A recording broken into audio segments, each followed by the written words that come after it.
Sabahınız xeyir olsun. 9 aprel 2026-cı il tarixidir.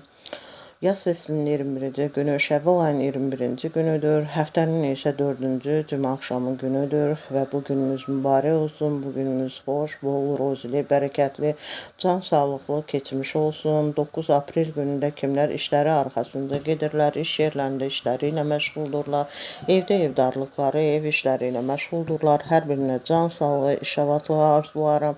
9 aprel günündə kimlər təhsili ilə məşğuldurlar, məktəblilər, orta ixtisas, ali məktəb tələbələri hər birinə zehn açıqlığı, iş avatlığı, can sağlığı arzu edirəm. Qarşılarına qoyduqları məqsədlərə, hədəflərə çataraq həm Azərbaycan Respublikası üçün, həm də bütün dünya üçün faydalı, əhəmiyyətli kadrlar kimi yetişmələrini arzu edirəm. 9 aprel günündə kimlərin rəhmətə gedəni var, Allahdan rəhmət diləyir, səbir diləyirəm.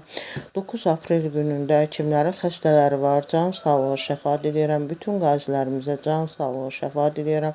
Bütün şəhid ailələrini, eləcə də qazi ailələrini salamlayıram. Azərbaycan ordusunu salamlayıram. Bugün də hər birinə can sağlığı, iş avatlığı, bol ruzili, bərəkətli, gözəl bir can sağlıqlı gün keçirmələrini arzu edirəm və Allahdan bütün şəhidlərimizə rəhmət diləyirəm.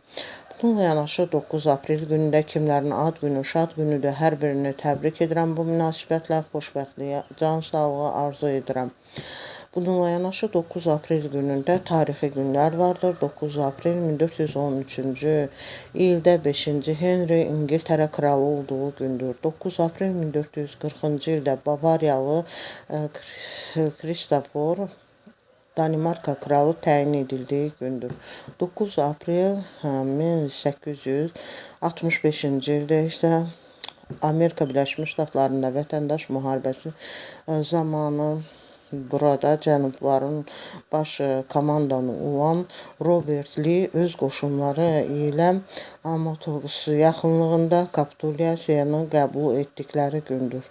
9 aprel 1945-ci ildə 2-ci Dünya müharibəsi zamanı Sovet ordusu Konigsbergi ələ keçirdiyi gündür. 9 aprel 1948-ci ildə Yəhudi terror təşkilatları, deməli İrgun, sonra isə Zeyn və Deyir Yasin qoşunları demək yaşayış məntəqələrində ərəblərə qarşı qətliam törətdikləri gündür.